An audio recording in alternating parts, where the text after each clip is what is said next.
My therapist recorded our sessions. I heard something I never said. Part 4. I thought I was alone in this. Then I got an email. It was from a burner account. No subject line. Just one sentence. You're not the only one who saw what was in the recordings. Attached was an audio file named Session A35 redacted.mp3. It wasn't mine. It was a therapy session. A man's voice, nervous and stuttering. He was describing dreams that said he'd been waking up with dirt under his fingernails and blood in his mouth. He said he'd dug something up behind his childhood home, something he thought had followed him. Then he said the same word ID seen scribbled in Ellis's margins. Marrowmouth. At the 30-minute mark, the file glitches.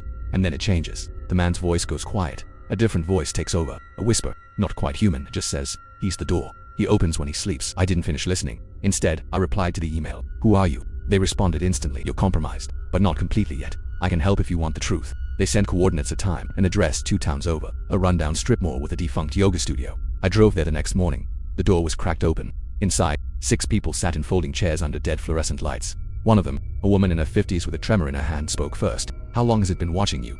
No introductions, no small talk, just that. By the end of the hour, I learned they'd all been patients of therapists who had worked with Dr. Ellis. Some directly, some indirectly. All had experienced breaches. Things speaking through them.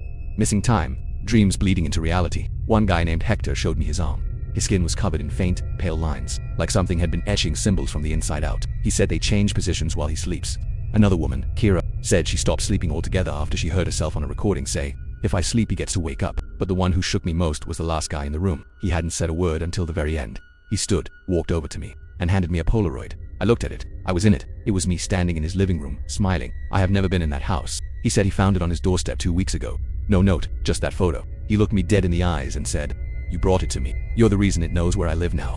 I left immediately. I didn't sleep that night. Because I remembered something I've been trying to forget. A dream I had when I was a kid. I was maybe 8 in the dream. I was alone in a room with mirrors. My reflection was wrong. It didn't move when I did. It smiled when I wasn't smiling. It whispered something to me back then. A name I'd never heard before. I didn't remember it until now. Marrowmouth.